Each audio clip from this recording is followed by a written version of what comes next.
স্বাগত আজকের বাংলাদেশে। আপনাদের সঙ্গে আছি আমি জাহিদ হোসেন। বিএনপি আসছে না নির্বাচনে, আওয়ামী লীগের প্রার্থীরাও খুব একটা উৎসাহ উদ্দীপনা খুঁজে পাচ্ছেন না। তবু নিয়মতান্ত্রিক পথেই থাকতে হচ্ছে প্রার্থীদের। এরই মধ্যে তাদের হলফনামা এসেছে নির্বাচন কমিশনে। অনলাইনের মাধ্যমে জনসম্মুখে আনা হয়েছে এসব হলফনামার তথ্য। 2008 সালের তুলনায় অনেকের সম্পদ বেড়েছে, যা চোখে লাগার মতো। এছাড়াও নির্বাচনী প্রচারণা এবং অন্যান্য বিষয়ে নির্বাচন পর্যবেক্ষণের জন্য আন্তর্জাতিক সম্প্রদায়ের পক্ষ থেকে তাদের আসবে না বলে জানানো হয়েছে। এসব নিয়ে আজকের আমাদের আলোচনার বিষয় সহি হলফনামা। সহি হলফনামা বিষয়ে কথা বলতে আমাদের সঙ্গে আছেন ট্রান্সপারেন্সি ইন্টারন্যাশনাল বাংলাদেশ টিআইবির নির্বাহী পরিচালক ডক্টর ইফতেখারুজ্জামান, আওয়ামী লীগের সংসদ সদস্য অপু উকিল এবং দৈনিক ইত্তেফাকের ব্যবস্থাপনা সম্পাদক আশিস সৈকত কিছুক্ষণের মধ্যে আমাদের সঙ্গে যোগ দেবেন। আপনাদের দুজনকে স্বাগত। ডক্টর ইফতেখারুজ্জামান, আমরা জানি যে আপনারা বিশেষ করে ট্রান্সপারেন্সির ক্ষেত্রে এই বিষয়গুলো নিয়ে কাজ করছেন বহুদিন যাবতই, এবং তারই ধারাবাহিকতায় এই হলফনামায় তথ্য দেওয়ার যে বিষয়টি সেটাও এসেছে। তো এবারই আমরা আসলে প্রথম একটা কম্প্যারিজনের সুযোগ পেলাম 2008 সালের তথ্যের সঙ্গে এবছর যারা দশম সংসদে নির্বাচনে হলফনামায় তথ্য দিয়েছেন। তো এই তথ্যগুলি আপনারা কিভাবে দেখছেন, বিশেষ করে যে? ধন্যবাদ আপনাকে। আমার কাছে যেটা মনে হয়েছে কয়েকটা দিক আছে এখানে। মূলত প্রথমটা যেটা আপনি বললেন যে আসলে এই যে মনোনয়নের পূর্বশর্ত হিসেবে বা মনোনয়ন দাখিলের পূর্বশর্ত হিসেবে এই আটটি বিশেষ ধরনের তথ্যের উপস্থাপন করা বাধ্যতামূলক করা হয়েছে। এটা দীর্ঘদিনের সাধারণ মানুষের, নাগরিক সমাজ, গণমাধ্যম, বেসরকারি সংস্থা, নির্বাচন কমিশন সকলের উদ্যোগে কিন্তু, এবং রাজনৈতিক দলগুলো তাদেরও এটার মধ্যে ওনারশিপ ছিল, কারণ আইনের যে পরিবর্তন হয়েছে সেটার মধ্যে সকল অংশীজনের ভূমিকা ছিল। তারই প্রেক্ষিতে কিন্তু এটা হয়েছে, এবং এটা যে একটা যথার্থ একটা পদক্ষেপ সেটা কিন্তু আজকে প্রমাণিত। যে এই যে আপনি বলেছেন যে একটা চোখে লাগার মতো, সেটা নিয়ে পরে মন্তব্য করবো। আসলে চোখে লাগার মতো নাকি এটা আরো অনেক কিছু, আরো বেশি কিছু, বা সেই বিষয়টা আলোচনার বিষয়। তো প্রথম আমার পয়েন্ট হলো যে এটা একটা গুরুত্বপূর্ণ যে পরিবর্তন সূচনা করেছে, সেটা কিন্তু আমাদের মেনে নিতে হবে। এবং এই কারণে আমি মনে করি যে একটা একটা একটা ইতিবাচক দিকে যাত্রার সম্ভাবনা, কারণ স্বচ্ছতা যত বেশি হবে তত বেশি আমরা গণতান্ত্রিক জবাবদিহিতার মধ্যে যেতে পারবো। এটা একটা দিক। আর যেটা এরপরে আরো গুরুত্বপূর্ণ হচ্ছে যে এই যে আমরা জানলাম, জনগণ জানলো, আপনি বললেন যে অনলাইনে এবং পত্রপত্রিকার মাধ্যমে, বিশেষ করে আমি সাংবাদিকরা যারা এইগুলো প্রকাশ করেছেন, অবশ্যই নির্বাচন কমিশন সূত্রে প্রাপ্ত তথ্য কিন্তু যেভাবে সুন্দর করে বিশ্লেষণ করে তারা প্রকাশ করেছেন, আমি তাদেরকে আন্তরিকভাবে অভিনন্দন জানাই। এবং এর মাধ্যমে জনগণ কিন্তু যে জানলো যে এই 5 বছরের ব্যবধানে আমাদের জনপ্রতিনিধিগণ এবং সরকারের যারা দায়িত্বপূর্ণ অবস্থানে থাকেন তারা কিভাবে সম্পদের পাহাড় গড়তে পারেন, এটা কিন্তু বলবো যে একটা ইতিবাচক দিক। কিন্তু এইটার যথার্থতা কিন্তু তখনই অর্জন করা যাবে যখন এটা যারা এই ধরনের সম্পদের পাহাড় গড়েছেন তারা যদি তাদের বৈধ আয়ের সূত্রের বাইরে যদি এই সম্পদ আহরণ হয়ে থাকে, যথার্থভাবে তদন্ত সাপেক্ষে যদি তাদেরকে বিচারের আওতায় আনা যায়। এবং সেইখানেই হচ্ছে যে মূল বিষয়টা। আমরা আজকে সেই জায়গাটা কতখানি যেতে পারবো সেটা উল্লেখযোগ্য আমার মনে হচ্ছে যে মূল আলোচনার ক্ষেত্রটা হওয়া উচিত। আমি এই জন্য বলছি যে এই যে চিত্রটা, এটা কিন্তু যদি এটা অনুপার্জিত আয় হয়ে থাকে তাহলে আমাদের সংবিধানের সাথে সাংঘর্ষিক। সংবিধানে 20-2 অনুচ্ছেদে পরিষ্কারভাবে আছে যে রাষ্ট্র এমন একটা ব্যবস্থা সৃষ্টি করবে যেখানে অনুপার্জিত আয় অবৈধ হবে। তো সেই জায়গাটা কিন্তু একটা বিরাট ইস্যু। দ্বিতীয় হচ্ছে যে আমাদের যে দুর্নীতি দমন কমিশনের যে আইনটি আছে সেখানে অত্যন্ত পরিষ্কারভাবে বৈধ আয়ের সাথে অবৈধ সম্পদে যদি অসামঞ্জস্যপূর্ণ হয় সেখানে তদন্ত সাপেক্ষে আইনগত ব্যবস্থা গ্রহণের কিন্তু ইঙ্গিত দেওয়া আছে বা প্রভিশন করা হয়েছে। কাজে এই সার্বিক প্রেক্ষিতে এখন কিন্তু উপযুক্ত সময় যে এই অবস্থাটাকে প্রতিকারমূলক অবস্থায় যাওয়া। এই জন্য গুরুত্বপূর্ণ যে আমাদের এই চিত্রটি কিন্তু কয়েকটা বার্তা দেয়। প্রথম বার্তাটা হচ্ছে যে আমাদের রাজনৈতিক নেতৃবৃন্দ, আমি সকলের কথা বলছি না, রাজনৈতিক নেতৃত্বের মধ্যে কিন্তু ইতিবাচক রাজনীতির ধারক বাহক এখনো আছেন। তবে আমরা জানছি, আমরা দেখছি ক্রমাগতভাবে তারা কিন্তু রাজনৈতিক অঙ্গন থেকে বহিষ্কৃত হওয়ার মতো একটা অবস্থায় আছেন। কিন্তু যারা রাজনৈতিক অঙ্গন, যারা সুস্থ রাজনীতি করেন তাদের কিন্তু সুস্থ রাজনীতিতে টিকে থাকাটা খুবই যে কঠিন, সেটাও কিন্তু আজকের এই চিত্রটা কিন্তু একটা বড় দৃষ্টান্ত। এরপরে যেটা হচ্ছে যে এই যারা রাজনৈতিক অঙ্গনে ক্রমাগতভাবে দখল করছেন তারা যে রাজনীতিটাকে এবং জনপ্রতিনিধিত্বের অবস্থানটাকে, সরকারের অবস্থানটাকে একটা মুনাফা অর্জনের উপায় হিসেবে দেখেন তারই কিন্তু একটা উৎকর্ষ মানে স্পষ্ট প্রমাণ। এই রাজনীতিটাকে ইনভেস্টমেন্ট হিসেবে দেখা হয়, ইনভেস্টমেন্ট করে তারপরে একটা হচ্ছে যে সুবিধা মানে এই ক্ষমতাটাকে অপব্যবহার করে সুবিধা অর্জন। এখন এইটা বৈধভাবে কিনা অবৈধ কিনা সেই জিনিসটা দেখতে হবে, কিন্তু তা সত্ত্বেও কিন্তু একটা জিনিস মোটামুটি পরিষ্কার যে এখানে মানে অসামঞ্জস্য বিরাজমান। প্রথম যে কথাটা যে এই যে দুইটা বছরের 2008 থেকে এই পর্যন্ত যে পরিবর্তনটা, সেই পরিবর্তনটা মানে সাধারণভাবে মনে হয়েছে অনেকের ক্ষেত্রেই যেটা অনেক বেশি পরিবর্তন। এইটা কি এমনি মানে আমাদের দেশে যে সাধারণভাবে দুর্নীতির যেই ধারণা আছে, এবং আপনি যেটা বলছিলেন যে সরকারি অফিস ব্যবহার করে কোনো ধরনের লাভের, যদি এই লাভটার ক্ষেত্রে সেই রকম ব্যাপার আছে কিনা সেটা কি মনে হয়? যে ধরনের চিত্রগুলো মোটামুটি এসছে সেখানে কিন্তু আরো ইনভেস্টিগেশন অবশ্যই দরকার আছে, কিন্তু ব্যাপক মানে যেটা হচ্ছে যে সাধারণ কতগুলো সিনড্রোম যেটা দেখতে পাচ্ছি সেটা হচ্ছে ক্ষমতার অপব্যবহার। এটা কিন্তু কমন অ্যাক্রস দ্য বোর্ড। এখন কেউ কেউ বলবেন যে রাজনীতিতে অবস্থান হলে তো কিছু আমার সুবিধা অর্জন করতেই হবে, এইটাও কি মেনে নেওয়ার মতো কিন্তু একটা বিষয় না। বা আমরা যদি আমাদের কিন্তু আইনগতভাবেই যে যেমন যদি একজন বিজনেসম্যান পলিটিশিয়ান হন তিনি কিন্তু রাষ্ট্রের সাথে বিজনেস করতে পারবেন না, কিন্তু এই ধরনের বিষয়গুলো আছে। তারপরে হচ্ছে যে আপনার অবৈধভাবে সম্পত্তি দখলের চিত্রটাও কিন্তু আপনার এই যে হলফনামার মধ্যে মোটামুটিভাবে পরিষ্কার হয়ে আসছে। কাজে এই বিষয়গুলোর মধ্যে মূলত যে জিনিসটা আমি আমি আমি যেটা বলতে চাই যে দেখার বিষয় হচ্ছে যে আপনার এখানে অবৈধভাবে ক্ষমতার অপব্যবহার করে এই সম্পদ আহরণ করা হয়েছে কিনা এই চিত্রটা কিন্তু পরিষ্কার। এটা কিন্তু এই প্রশ্নের কিন্তু উত্তরটা খুব সহজেই হ্যাঁ বোধক। আমি আরেকটা কথা বলে এই পর্যায়ে শেষ করব। আমাদের পক্ষ থেকে আমি টিআইবির একজন সহকর্মী হিসাবে বা স্বচ্ছতার জন্য বা আমরা জবাবদিহিতার জন্য কাজগুলো করি, দীর্ঘদিন যাবত আন্দোলন করছি। যে ইঙ্গিতগুলো এই যে এই পর্যায়ে যাওয়ার সম্ভাবনা এগুলো কিন্তু আমরা সবসময় বলে আসছি।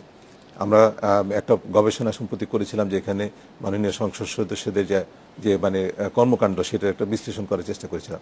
সেইখানে কিন্তু একটা ব্যাপক একটা নেতিবাচক চিত্র আসলে, ইতিবাচক বেশ কিছু কিন্তু আমরা তথ্য তুলে ধরেছিলাম। 57% সংসদ সদস্য কোনো না কোনো ইতিবাচক কাজ করেছেন, কিন্তু এই যে মানে বলপূর্বক সম্পদ আহরণের যে প্রবণতাটা সেটা কিন্তু সেই প্রতিবেদনে এসেছিল এবং তারই কিন্তু ধারাবাহিকতা এই জিনিসটা এখন উঠে এসছে।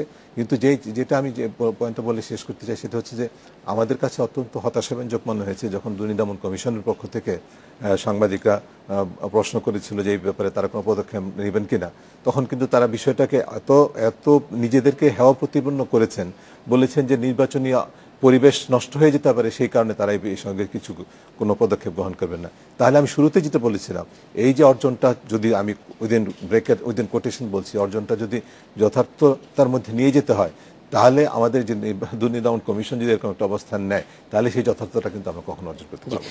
ধন্যবাদ। আমরা একটু এই বিষয়ে জানবো, তার আগে একটু জানিয়ে রাখি দর্শকদেরকে যে আমাদের মাঝে উপস্থিত হয়েছেন আশিস সৈকত, দৈনিক ইত্তেফাকের ব্যবস্থাপনা সম্পাদক। আশিস ভাই, আপনাকেও স্বাগত। অপু উকিল, আপনার কাছে জানতে চাইবো এই বিষয়টি যে এই যে সম্পদ সম্পর্কে আমি আপনারা জানেন যে এইবার নির্বাচন নিয়ে খুব বেশি আমরা কিন্তু তৎপরতা দেখতে পাচ্ছি না, কিন্তু এই হলফনামার বিষয়টি খুব বড় করে এসেছে এবং সবার মধ্যেই একটা নানান রকম আগ্রহ তৈরি করেছে। তো এইটা সরকার দলীয় একজন সংসদ সদস্য হিসেবে এই যে মানুষের ভিতরে যে প্রতিক্রিয়াটা সেটি আপনারা কিভাবে দেখছেন?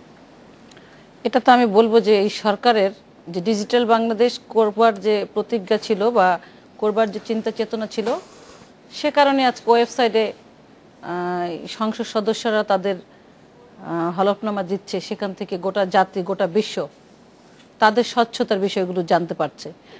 এবং এই জিনিসটি প্রথম হয়েছে 2008-এ, এটি হয়েছে 2008-এ দিতে হয়েছে এবং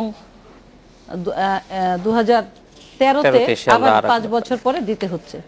তো এটা কিন্তু পুরোটাই এই আওয়ামী লীগ সরকারের এবং আমাদের মাননীয় প্রধানমন্ত্রী জননেত্রী শেখ হাসিনা যখন 111 আসার আগেই তিনি ভোটার লিস্ট স্বচ্ছ করবার জন্য, ভোটার বাক্স স্বচ্ছ করবার জন্য এবং আরপিও সংশোধন করবার জন্য আমাদের আওয়ামী লীগের পক্ষ থেকে যে সংশোধনীগুলো দেওয়া হয়েছিল তার মধ্যে কিন্তু এটিও ছিল যে হলফনামায় সম্পদের হিসাব বিবরণীটা দেবার জন্য, এবং সেখান থেকেই এটি এসেছে। এবং আমি মনে করি এই যে আজকে এই জিনিসটি এসেছে এটি দরকার ছিল না। আজকে আমাদের ইফতেখার ভাই যে বলছিলেন না যে এই হলফনামায় তাদের 8টি সংসদ সদস্যদের স্বচ্ছতার জন্য যেটি সংযোজন করতে হয়েছে আজকে আমাদের, এটি কিন্তু আমাদের প্রয়োজন ছিল না।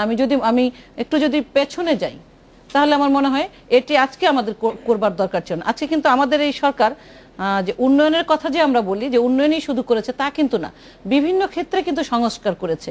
যেমন আমাদের স্বাধীনতাকে শুদ্ধ করেছে বা শুদ্ধ অভিযান চলছে, এটি যেমন আছে, পাশাপাশি এই যে সংসদ সদস্যরাই বলেন তাদের কথা এখানে আলোচনা আসছে, সেক্ষেত্রে এই যে শুদ্ধি অভিযান বা তাদের স্বচ্ছতার এই বিষয়টিও কিন্তু এই সরকার করছে। এবং এটির করবার প্রয়োজন ছিল না এই কারণে, জাতির জনক 1975 সালের 25শে জানুয়ারি মহান সংসদে দাঁড়িয়ে বলেছিলেন যে করাপশন আমার দেশের কৃষকরা করে না, করাপশন আমার দেশের মজদুররা করে না, আমরা করাপশন করে আমাদের দেশের আমরা শিক্ষিত সমাজ। কাজেই এই করাপশনের বিরুদ্ধে আমাদের সকলকে ঐক্যবদ্ধ হয়ে রুখে দাঁড়াতে হবে। কিন্তু তিনি তার সেই কাজটি করে যেতে পারেন নাই। মর্মান্তিক 75 তাকে সরিয়ে দিয়েছে এবং 75-এর পর থেকে এই করাপশন বলেন বা এই যে স্বচ্ছতার যে বিষয়টি এটি বিসর্জিত হয়েছে। বিসর্জিত হয়ে আমি একটা এক্সাম্পল দিই, যখন স্বৈরাচার বিরোধী আন্দোলন হলো, স্বৈরাচার বিরোধী আন্দোলনের পরে যে অনেককে ব্ল্যাক লিস্টেড করা হয়েছিল, সেখানে MK আনোয়ার সাহেব বিএনপি নেতা এখন, তাকে কিন্তু ব্ল্যাক লিস্ট করেছিল। উনি নমিনেশন নেবার জন্য এসেছিলেন জননেত্রী শেখ হাসিনার কাছে, তিনি তাকে নমিনেশন দেন নাই তার এই ব্ল্যাক লিস্টের কারণে। উনি হেঁটে চলে গিয়েছিলেন বিএনপি নেত্রী বেগম খালেদা জিয়ার কাছে, তিনি তাকে বরণ করে নিয়েছিলেন এবং নমিনেশন দিয়েছিলেন।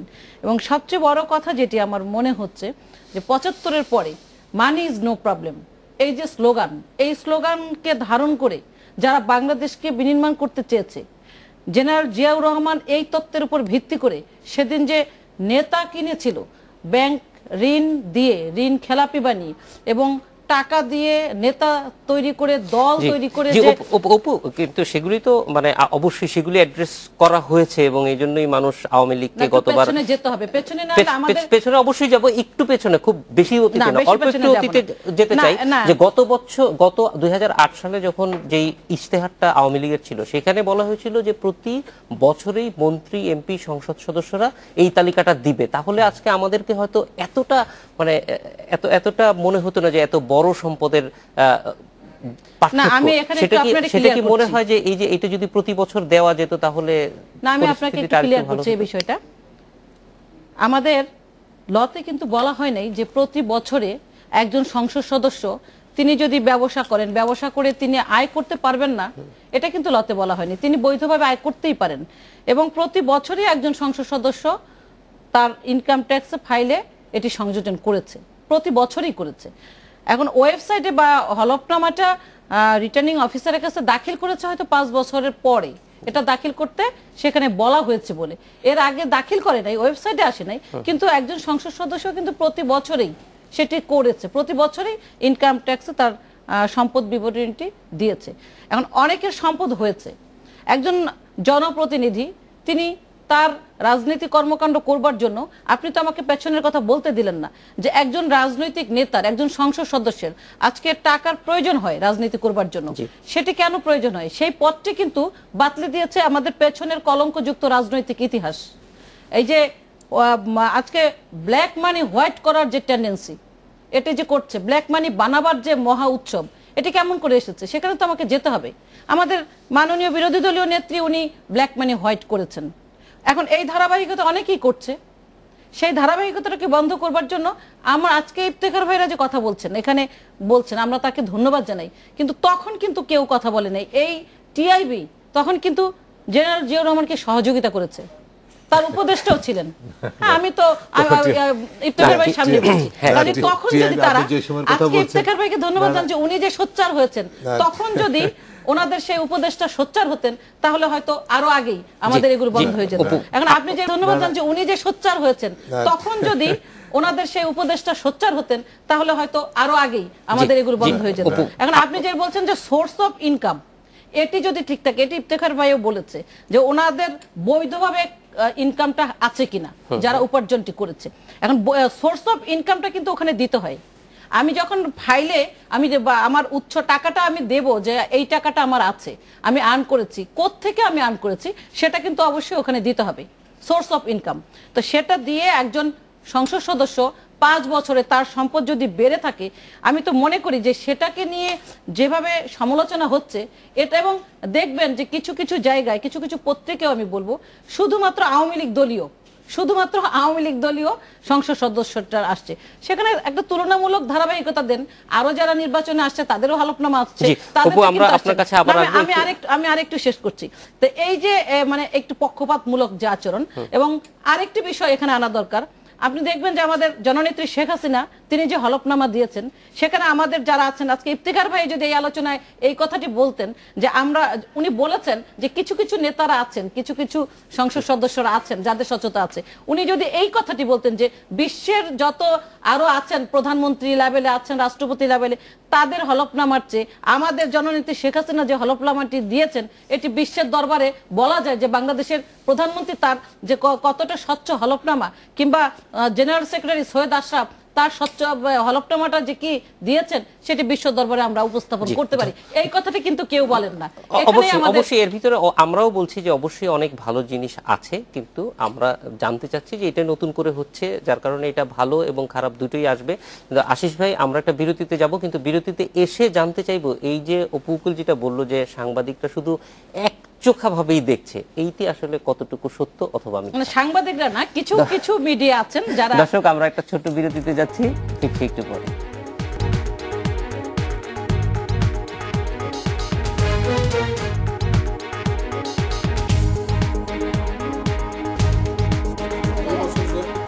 বিরতির পর ফিরে এলাম আজকের বাংলাদেশে। আমরা চলে যাবো আবার দিদির কাছে। আশিস ভাই, যেটা জানতে চেয়েছিলাম যে সাংবাদিকরা আসলে এটা কিভাবে দেখছেন। আপা বলেছেন যে এখানে একটু একচোখা দৃষ্টি আছে মনে হয়। না, একচোখা না, এটা আমি খুব আসলে পজিটিভলি দেখছি। আচ্ছা, আমি ধরেন নির্বাচন বা এই রাজনৈতিক সাংবাদিকতা প্রায় 15 বছর করছি, তো এই যে রিপোর্টিং এর যে ধারাটা নতুন তৈরি হয়েছে, এটি কিন্তু আসলে সুযোগ হয়েছে এবারই করার, তুলনামূলক চিত্রটি দেওয়ার। কারণ এই যে নির্বাচনে হলফনামায় তথ্য দেওয়া প্রার্থীর, মানে তার আয়কর রিটার্নে কত টাকা উনি দিয়েছেন, কত টাকা সম্পদ আছে স্থাবর, এটা কিন্তু আসলে 2006 সালে প্রথম শুরু হয়েছিল। 2006 সালের একটি মামলার কারণে ওই বছর নির্বাচনে এটি করা সম্ভব হয়নি। এরপর 2008 সালে নির্বাচনে আসলে এটি বাস্তবিকভাবে প্রয়োগ করা গেছে যে কার কত সম্পদ আছে প্রার্থীদের, এবং 8 সালই কিন্তু আমাদের আসলে বেসিক জায়গাটি, যার সাথে তুলনা করতে পারছি এখন 13 একটি ধরেন ভালো উত্তরণের জায়গা হয়েছে যে অন্তত তুলনা করা যাচ্ছে। কারণ কেউ ভুল তথ্য দিলে কিন্তু তার প্রার্থীটা বাতিল হয়ে যেতে পারে, সেই ভয়ে অন্তত কাগজে ইনকাম ট্যাক্সে যে যা দিয়েছেন সেটি তুলে ধরেছেন, সেই জায়গাটা আমরা পাচ্ছি। এবং আপনি জানেন যে আসলে কিন্তু সেটিও কিন্তু অনেক ফেক তথ্য দেয় আমরা সবাই, শুধু রাজনীতিবিদরা না, আমরা সবাই কিছু তথ্য কিছু গোপনই থেকে যায় আসলে। তারপরেও যে তথ্যটি সব রাজনীতিবিদ না, আমি কিছু কিছু রাজনীতিবিদের কথা বলছি যেটা নাকি আসলেই খুব বিস্ময়কর। মানে আমি যদি খুব নাম ধরেই বলি, আমি ক্ষমা চেয়ে নিচ্ছি আব্দুল মান্নান খানের প্রতি, আমাদের পূর্ত প্রতিমন্ত্রী ছিলেন। তিনি আমাদের কাছে একজন বাম রাজনীতিক নেতা হিসাবে সবার কাছে পরিচিত, যদিও উনি আওয়ামী লীগ করেন, আওয়ামী লীগ সরকারের পূর্ত প্রতিমন্ত্রীর দায়িত্ব পালন করছিলেন। 1908 সালে উনি যখন নির্বাচন করেন তখন তার সম্পদের পরিমাণ ছিল 10 লাখ টাকা, 2008-এ। আর এবার 2013 সালে উনি যখন সম্পত্তির বিবরণ দিলেন তখন এটি 11.5 কোটি টাকা। এটি কিন্তু একজন সাধারণ ভোটারকে বা সাধারণ একজন মানুষকে হঠাৎ করে থমকেই দিবে। এই চিত্রটি কিন্তু খুব স্বাভাবিক নয়। একজন মন্ত্রী কত বেতন পান, বা আব্দুল মান্নান খানের কি ব্যবসা আছে, এগুলো কিন্তু ধরেন সারা দেশের মানুষের কাছে খুব অস্পষ্ট হলো, তার এলাকার মানুষের কাছে স্পষ্ট। বা ঢাকার একজন সাংবাদিক হিসেবে, বা আপনি একজন গণমাধ্যম কর্মী হিসাবে, বা ইফতেখার ভাই একজন টিআইবির খুব এসব নিয়ে কাজ করেন, বা অপু উকিল খুব রাজনৈতিক সচেতন একজন মানুষ হিসাবে, তাদেরও কিন্তু একটা ধারণা আছে যে একজন মানুষের কত থেকে কতই যেতে পারে। নিশ্চয়ই আপনারা 2008 সালে যা ছিল ইনকাম ট্যাক্সের আয়, তখন আপনি প্রথম আলোতে ছিলেন আমার মনে আছে। আমিও তখন না, আমাদের তো আশিস ভাই কিছু করেন না, আমরা কামাই করার আগেই কেটে নেয় না, কিন্তু তারপরও 5 বছরে নিশ্চয়ই আপনার সম্পদ বেড়েছে, আমারও নিশ্চয়ই 5 বছরের সম্পদ বেড়েছে, কিন্তু সেটা কত গুণ বাড়তে পারে। মান্নান খানে যেটি দেখলাম আমি 160 গুণ বেড়েছে। একটা মানুষের সম্পদ 160 গুণ কিভাবে হতে পারে? তার বাবার বৈষয়িক সম্পদ আছে, তাহলে তার আগে কি ছিল? এসব প্রশ্নগুলি কিন্তু উঠছে এবং এতে করে হচ্ছে কি আসলে যে পুরো রাজনীতিবিদদের ব্যাপারে এক ধরনের একটা অনাস্থা, এই যে গত 1/11 সময় যেটি তৈরি হয়েছিল সেই অনাস্থা জায়গায়। এটা অনাস্থা কেন? এটা তো ধরেন পাবলিক স্ক্রুটিনির তো কোনো সুযোগই ছিল না 5 বছর 8 বছর আগে, এখন তো ধরেন একটা পাবলিক স্ক্রুটিনির সুযোগ পাচ্ছি আমরা। না না, নিশ্চয়ই নিশ্চয়ই, আমি শুরুতে সেটি বলেছি জাহিদ, যে সেটি কিন্তু খুব পজিটিভলি আপনি নিতে পারছেন, যে তুলনা আগে তো আপনার কোনো সুযোগই ছিল না। আগে আপনি জানতেনই না আপনার প্রার্থীর বিরুদ্ধে কয়টি মামলা আছে। এখন কিন্তু আপনি জানতে পারছেন যে উপকূলের বিরুদ্ধে কয়টি মামলা আছে, আমি তারা ভোট দিব কি দিব না, সে কত টাকা 5 বছরে কত টাকার কালো সম্পদের মালিক হয়েছে, আমি কিন্তু সিদ্ধান্ত নিতে পারি যে ভোটার হিসাবে। সেই জায়গাটি কিন্তু করে দিয়েছে, সেই জায়গাটি কিন্তু তৈরি হয়েছে। সেটিকে আমি মনে করবো যে এটি একটি গণতন্ত্রের উত্তরণই হয়েছে আমাদের। কিন্তু এবারে নির্বাচনের যে অবস্থার দিকে যাচ্ছে, ধরেন যে আপনি যে প্রসঙ্গটি এনেছেন, এটি নিয়ে হয়তো এত আলোচনা হতো না যদি না নির্বাচনটি প্রতিদ্বন্দ্বিতা মুখর হয়ে উঠত। আমরা হয়তো অত আলোচনার সুযোগ পেতাম না। আপনি হয়তো আরো একটি আপনার কম্পেয়ার করার সুযোগ তো আমরা পেতাম, সেটা হচ্ছে যে গত 2008-এ মানে বিশেষ করে বিএনপি বা অন্য দলগুলো যারা নির্বাচনে এসেছিল তাদের সঙ্গে কিন্তু আমরা কোনো ধরনের মিলিয়ে দেখতে পাচ্ছি। নিশ্চয়ই পেতাম, এবং আমি খুবই মানে আমি ধারণা থেকে বলছি না, এবং আমি খুবই নিশ্চিত হয়ে বলছি যে বিএনপি যদি আপনি হিসাব করেন, বিএনপি ক্ষমতায় না থাকলেও আপনি খুব কাছাকাছি একটি তথ্য আপনি পেতেন।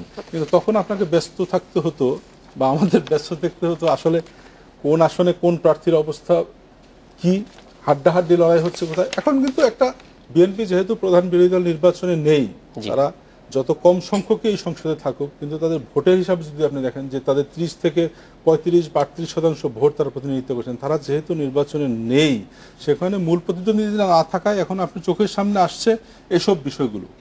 এখন এসব বিষয়গুলো ওই যে উকিল যেটি বললেন যে নিশ্চিত করে, যে এই বিষয়গুলো কিন্তু আপনারা আনছেন কেন, এই বিষয়গুলি নিশ্চিত করে আসছে এসব কারণেই কিন্তু বেশি। এখন একটা প্রতিদ্বন্দ্বিতাহীন, অনেকটাই প্রতিদ্বন্দ্বিতাহীন একটা নির্বাচন হচ্ছে, এবং যে কোনো কারণেই হোক প্রধান বিরোধী দলের নির্বাচন এখন নেই। অতএব এই ছোটোখাটো উপকূলীয় ভাষা, ছোটোখাটো বিষয়গুলি কিন্তু এখন বড় হয়ে উঠছে, এবং পুরো বিষয়টাই কিন্তু আসলে রাজনীতিবিদদের গায়েই লাগছে।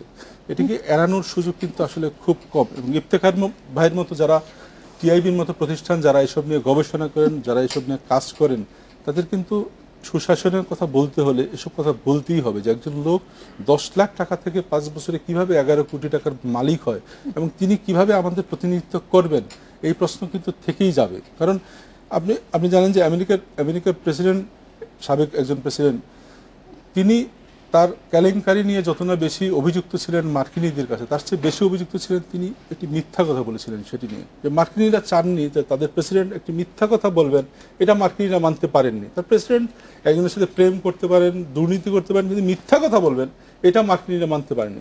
আমাদের কিন্তু একজন বা দুজনের কারণে রাজনীতিবিদদের প্রতি যে একটা অনাস্থা জায়গা তৈরি হচ্ছে, যে 10 লাখ থেকে 11 কোটি, আমি একজনের কথা যদি আমি বলি উদাহরণ, সেটি কিন্তু রাজনীতিবিদদের জন্য স্বস্তিদায়ক নয়, এবং সেটি গোটা গণতন্ত্রের জন্য একটি অস্বস্তিদায়ক জায়গায় নিয়ে যাচ্ছে আমাদের।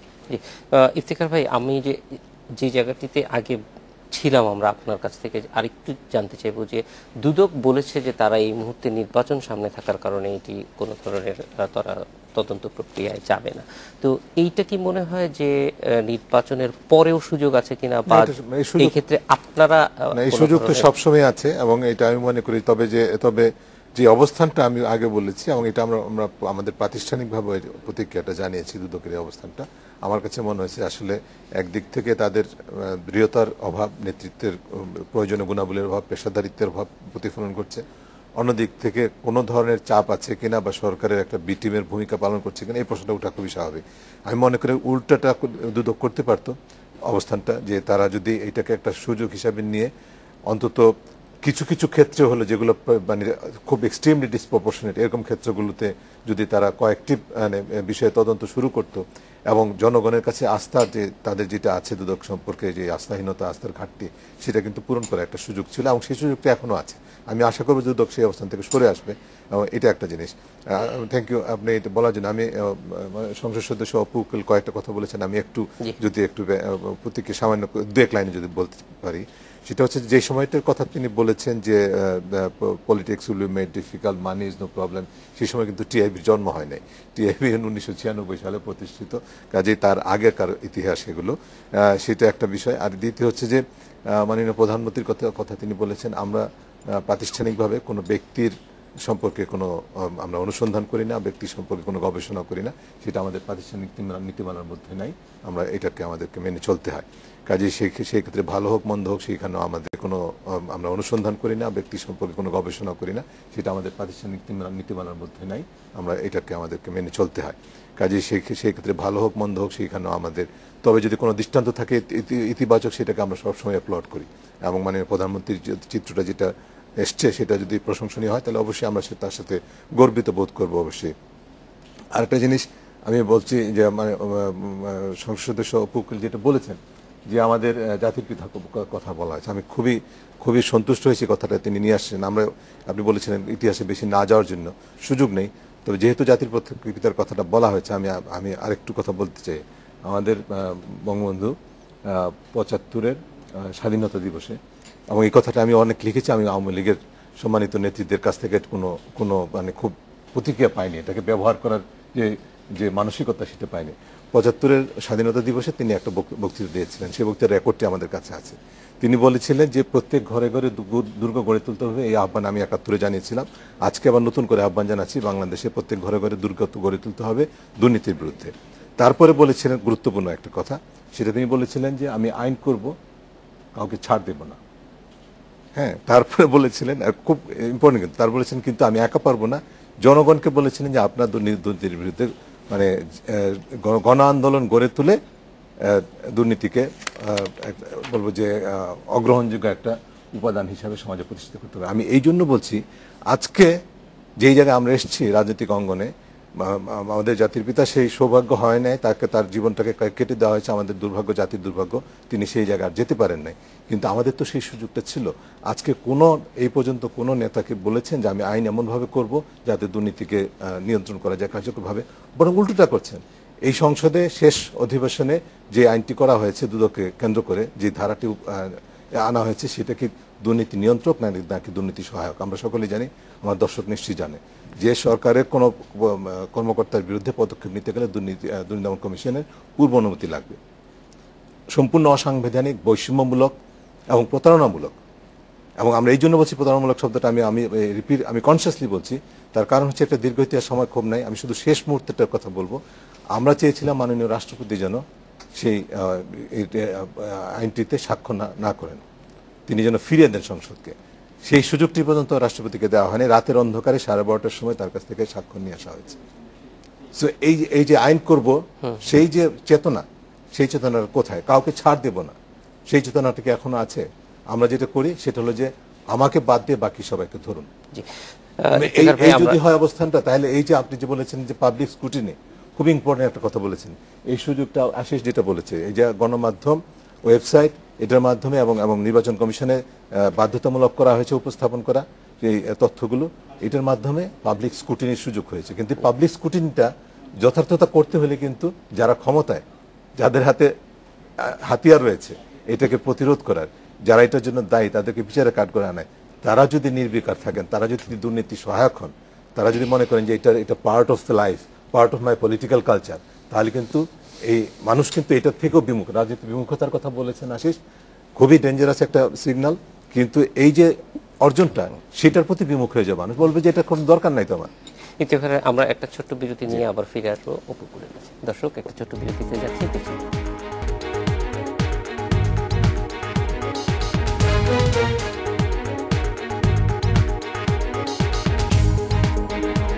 বিরতির পর ফিরে এলাম আজকের বাংলাদেশে। অপু উকিল, আমরা আপনার কাছে জানতে চাইব, এই যে তথ্যগুলি আমরা পাচ্ছি, সেই তথ্যগুলির এতে কি কোনোভাবে মনে হয় যে সরকারে যারা আছেন তারা সুশাসনের ক্ষেত্রে কোনো ধরনের ঘাটতি থাকার কারণে এই তাদের সম্পদ সমৃদ্ধ হয়েছে? সুশাসনের ক্ষেত্রে স্বচ্ছতা আছে বলেই তো তারা জবাবদিহি করেছে, সেটিকে তো ইচ্ছে করলে এই জবাবদিহির ভিতরে কিন্তু কতগুলি জিনিস আপনি বলেছেন যে হ্যাঁ এখানে অবশ্যই তার ট্যাক্স ফাইলে থাকতে হয়েছে, কিন্তু সাধারণভাবে আমরা একদম মানে যেটা জানি যে একটা ধরেন ঢাকা শহরের জমির দাম কত হতে পারে, আসলামুল হক যদি দেখি, আমি এটা পার্সোনালি বলছি না, তার যেই তথ্য আমরা দেখছি সেখানে 670 টাকা শতক তিনি জমি কিনেছে। কোন জায়গায় সেটা লেখা হয়নি, কিন্তু বাংলাদেশের কোথায় আসলে এই বাস্তবতা নেই। তো এগুলি কিভাবে মনে করছেন? আমি তো ওভারঅল চিত্রটা বলেছি বাংলাদেশের, মানে সেইখান থেকে এসে এখানে এসে এটাকে আমার কাছে অস্বাভাবিক মনে হয় না। আমার মনে হয় এটা একটি স্বচ্ছতারই বহিঃপ্রকাশ, এবং এটিকে আমি ইফতেখার ভাইয়ের সাথে দ্বিমত পোষণ করছি এই কারণে যে এবার কিন্তু আমাদের ট্যাক্স আয়কর রিটার্ন দাখিল গতবারের চেয়ে অর্ধেকে নেমে এসেছে, এবং এটার জন্য আমি মনে করছি যে সিটি কর্পোরেশনের আগে মেয়রে হবার জন্য যারা হলফনামা দিয়েছিল সেগুলো নিয়েও কিন্তু এরকম আলোচনা সমালোচনা হয়েছিল, যে কারণে অনেকেই এই ব্যাপারে সতর্ক হয়ে গিয়েছে এবং ট্যাক্স আয়কর রিটার্নটা কমে গিয়েছে, অর্ধেকে চলে এসেছে। তো এটা একটা স্বচ্ছ প্রক্রিয়া, সেই প্রক্রিয়াটাকে কিন্তু এই সমালোচনা আলোচনা করে বাধাগ্রস্ত করা হচ্ছে। বরং আমার যেটা মনে হয়, আপনারা যারা আছেন, যারা এই এনজিও করেন বা গবেষণা করেন, এবং আরেকটা কথা আমি বলে রাখি যে গবেষণা করবার জন্য কিন্তু ইতিহাসকে অবশ্যই ঘাঁটতে হবে। গবেষণা শুধু প্রেজেন্টকে নিয়ে করলে কিন্তু সেটা একতরফা হয়ে যাবে। আমরা যদি এখানে বলেছেন আশিক ভাই যে 10 লাখ টাকা থেকে 11 কোটি টাকা কিভাবে এসেছে, এটা যেমন আলোচনা এসেছে, ঠিক তেমনি কিন্তু আমাদের আলোচনাটা ওইখানেও যেতে হবে যে কিংবদন্তির ছেঁড়া গেঞ্জি ভাঙা সুটকেস থেকে কিভাবে একটি পরিবার বাংলাদেশের সবচেয়ে ধনী পরিবারে পরিণত হলো, সেখানে কিন্তু আমাদের যেতেই হবে। সেখানে তো সরকার খুব সরকার দায়িত্ব পালন করেছে, যেই মামলা ছিল, মানি লন্ডারিং মামলা ছিল বা অন্যান্য মামলা, সেগুলো চলছে। সেখানে তো আপনারা যেগুলি ইতিহাসের পর্যায়ে ছিল সেগুলি কিন্তু আমরা দেখেছি যে রেসপন্স হয়েছে। আমি সেটা চলছে না যে আমি একটা এক্সাম্পল দিচ্ছি। দেখেন, এটা তো হলফনামায় দিতে হয়েছে এই কারণে যিনি এমপি নির্বাচন হবেন, নির্বাচিত হবেন সংসদ সদস্য, সেখানে হলফনামার সঙ্গে তার সম্পদের যদি মিল খুঁজে না পাওয়া যায় তাহলে তার সংসদ সদস্য পদ বাতিল হয়ে যাবার এক্সাম্পল আছে, এবং সেটা উনি করবেন না যারা সংসদ সদস্য আছেন। কিন্তু আমরা দেখেছি এই বিএনপি নেতা মওদুদ সাহেব 111-এর সময় আমরা দেখেছি তিনি একটা ব্যাংকে 20টা অ্যাকাউন্ট করেছেন, নিজেই সিগনেচার করেছেন, বেনামি করেছেন। এই দৃষ্টান্ত তো আছে। তাহলে কেমন করে আপনি বলেন যে বিচার হচ্ছে যারা এই কাজগুলো করেছে? কোনো বিচার হচ্ছে না। আমরা দেখেছি যে তারেক জিয়ার বন্ধু মামুনের নামে হাজার হাজার কোটি টাকার সম্পদ বিদেশে পাচার হয়ে গেছে, হাজার হাজার কোটি টাকার সম্পদ। তাহলে আপনি কিভাবে বলছেন যে সেটা আয়কর রিটার্নেই কোনটা এসেছে আর কোনটা আপনি জনগণের সামনে তুলে ধরতে পারছেন? সেটার সঙ্গে যদি আপনারা এই সম্পদ আয়কর রিটার্নের দাখিলের বিষয়টা আমরা উল্লেখ করি, তাহলে অবশ্যই বলতে হবে যে এখানে যারা আলোচনা আমরা করছি বা সমালোচনা করছি তাদের বলার বিষয়টা থাকবে এই যে সমাজের সকল স্তরের মানুষ, সেখানে এনজিওরা থেকে শুরু করে যারা বিদেশ থেকে টাকা আনছে, টাকা এনে টাকা মেরে খাচ্ছে এনজিওরা, তো তাদেরও হিসাবের আওতায় আনতে হবে। এবং সেটা তো হিসাবের আওতায় এনজিও অ্যাফেয়ার্স ব্যুরোতে তাদেরকে দিতে হয় একটা জমা, সেটাও জনসমক্ষে এভাবে প্রকাশ করলে পরে আপনি আলোচনাটা আরো জমবে বা আলোচনাটা আরো আলোচনা আসতে হবে সমাজের সকলের কাছ থেকে। আমরা এরকম প্রত্যাশা করি এবং সকলের কাছ থেকে আমরা শুদ্ধি অভিযান চাই যে সকলেই যেন অবৈধ টাকার অবৈধ সম্পদের মালিকানা থেকে বিরত থাকে। বা এই যে আমাদের সমাজে 75-এর পরে অনাচার দেশে সৃষ্টি হয়েছে, এই অবৈধ সম্পদের পাহাড় গড়া, সেই সম্পদ থেকে আমরা জনগণকে বের করে নিয়ে আসতে চাই। সেখানে সকলের প্রতি আহ্বান জানাতে হবে। শুধুমাত্র সংসদ সদস্যদের তারা দিয়েছে বলে, সত্য প্রকাশ করেছে বলে তাদেরকেই আপনারা কথা বলবেন, সমাজের অন্যগুলোকে অন্ধকারে রাখবেন, তাহলে কিন্তু সমাজকে আপনারা সংস্কার করতে পারবেন না। প্রত্যেকেরই সুযোগ আছে সে পাবলিক অফিসে যাবে, এবং মানুষ তো পাবলিক অফিসে যারা যায় সেটাই দেখতে চায়। আপা না আর দেখেন, ইফতেখার ভাই কিন্তু একটা কথা বলেছে যে জাতির জনক স্বাধীনতা দিবসে দাঁড়িয়ে বলেছিলেন যে আমাদের সকলকে ঐক্যবদ্ধ হয়ে আমাদের এগিয়ে আসতে হবে এই করাপশনের বিরুদ্ধে বা দেশকে এবং সেখানে আমি কাউকে ছাড় দেব না। তো সেই যে ছাড় দেব না, উনি যেটি চেয়েছিলেন উনি তো সেই আদর্শকে বাস্তবায়ন করতে পারেন নাই। তো সেই তার আদর্শকে বাস্তবায়ন করবার জন্য তার কন্যা এতদিন পরে হাল ধরেছেন, তো সেখানে তো সকলের সহযোগিতা করতে হবে। সেটাকে না করে সমালোচনা দিয়ে সত্যিটাকে ঢেকে রেখে শুধুমাত্র এই সরকারকে নিয়ে, এবং আমি প্রথমে যে কথাটা বলেছি, শুধু এই সরকার দলীয় কিছু সংসদ সদস্যকে নিয়ে আলোচনাটার মধ্যে সীমাবদ্ধ আছে, এটা হলে কিন্তু অন্ধকারেই থেকে যাবে। আমাদের যেটার জন্য আজকে আমরা ফাইট করছি, এবং এই সরকার যার জন্য ফাইট করছে, যে আমরা দুর্নীতির বিরুদ্ধে দুর্নীতি মুক্ত বাংলাদেশ গড়তে চাই, সেখানে কিন্তু আমরা যেতে পারবো না। সেখানে আমাদের সকলকে ঐক্যবদ্ধ হয়ে আমাদের কাজ করতে হবে। আরেকটি বিষয় বলেছেন যে সরকারি কর্মকর্তাদের বিরুদ্ধে যে আইনটি করা হলো, একটি কথা কিন্তু আমাদের মনে রাখতে হবে যে আইনের প্রয়োগ এটা কেন করা হয়েছে আপনি আমাকে জানায়েন, কিন্তু তার আগে একটা বিরতিতে যেতে হবে। শিওর শিওর দর্শক, আমরা একটা বিরতি নিয়ে এখন করা হয়েছে আপনি আমাকে জানায়েন, কিন্তু তার আগে একটা বিরতিতে যেতে হবে। শিওর শিওর দর্শক, আমরা একটা বিরতি নিয়ে এখন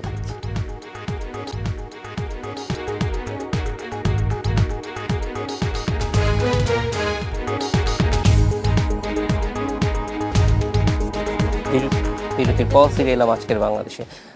আশিস সৈকত, একটু জানতে চাইবো যে এই যে তথ্যগুলি আমরা পেলাম, এটা আসলে স্বচ্ছতা তৈরির ক্ষেত্রে কি রকম ভূমিকা লাগবে বলে আপনারা মনে করছেন? না, এটিতে স্বচ্ছতা তৈরির ক্ষেত্রে একটি বড় ভূমিকা রাখবে মনে করি, যে অন্তত যারা ভোটার তারা অন্তত জানতে পারবে তাদের প্রার্থীদের সম্পর্কে। এবং আপনি শুধু কিন্তু অর্থ না, এখানে কিন্তু তার সব তথ্য দেওয়া আছে একজন প্রার্থীর, তার বিরুদ্ধে কয়টি মামলা আছে, কয়টি মামলা ছিল, কয়টি মামলা খারিজ হয়ে গেছে, সব তথ্য আছে। মানে এটি আসলে কিন্তু বিষয়টা খুবই পজিটিভলি করা হয়েছিল যখন এই আইনটি করা হয়, যে একজন ভোটার যাতে সে দেখে ভোট দিতে পারে যে কাকে সে ভোট দিচ্ছে।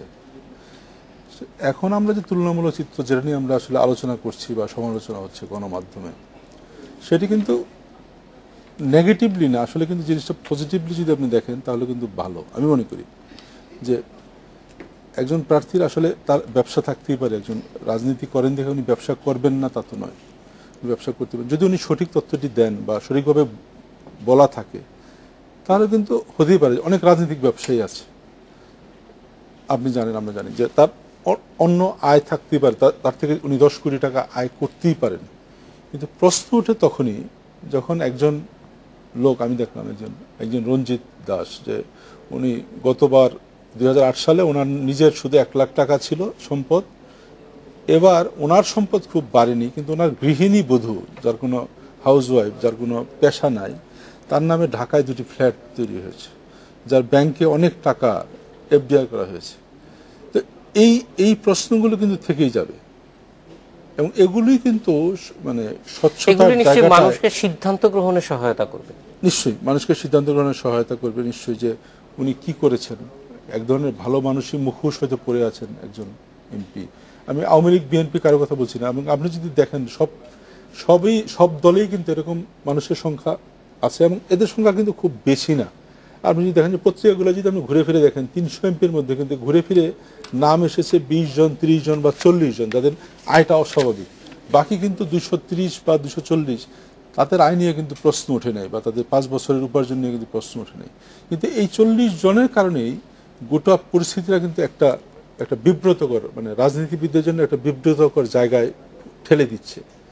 মানে আমি মনে করি যে এটি হয়তো রাজনীতিবিদদের এই জিনিসটা লাগাম টেনে ধরতে হবে এখনই, যে রাজনীতিবিদদের হাত থেকে যে রাজনীতি সরে যাচ্ছে, আশিস ভাই, এই জায়গাটা টেনে ধরতে হবে। খুব সংক্ষেপে, এই লাগাম টেনে ধরার ক্ষেত্রে আমরা জানি যে রাজনীতিবিদরা এটা নিয়ে অনেকে বিব্রতও হয়েছেন, কিন্তু এটা আসলে কিভাবে পজিটিভ, যেটা আশিস ভাই বলল, সামগ্রিকভাবে এটা কিভাবে সম্ভব মনে করেন?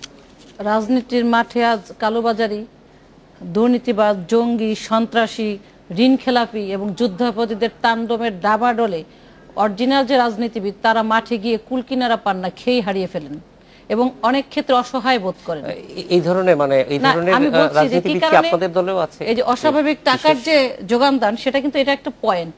কারণ আমি যখন রাজনীতির মাঠে যাই, অনেক সময় দেখি যে যারা ওই যে অস্বাভাবিক টাকার মালিকরা যখন রাজনীতির মাঠে গিয়ে নামে, তখন যারা রাজনীতি করে করেই বড় হয়েছে, রাজনীতি যাদের পেশা নেশা ধারণ করে, তারা কিন্তু অসহায় বোধ করে। আমি যখন দেখি যে একজন যুদ্ধাপরাধী জঙ্গিরা গিয়ে বা সন্ত্রাসী তারা অগাধ টাকার মালিক হয়ে মাঠে গিয়ে টাকা ছড়িয়ে মাঠ নষ্ট করে ফেলে, কর্মী কিনে ফেলে এবং একটা অফিস, দলীয় অফিস কিনে ফেলে, তখন কিন্তু যারা রাজনীতিবিদ তারা সেখানে নিজেকে দাঁড়িয়ে টিকে থাকবার জন্য মনে করে যে আমারও টাকার প্রয়োজন।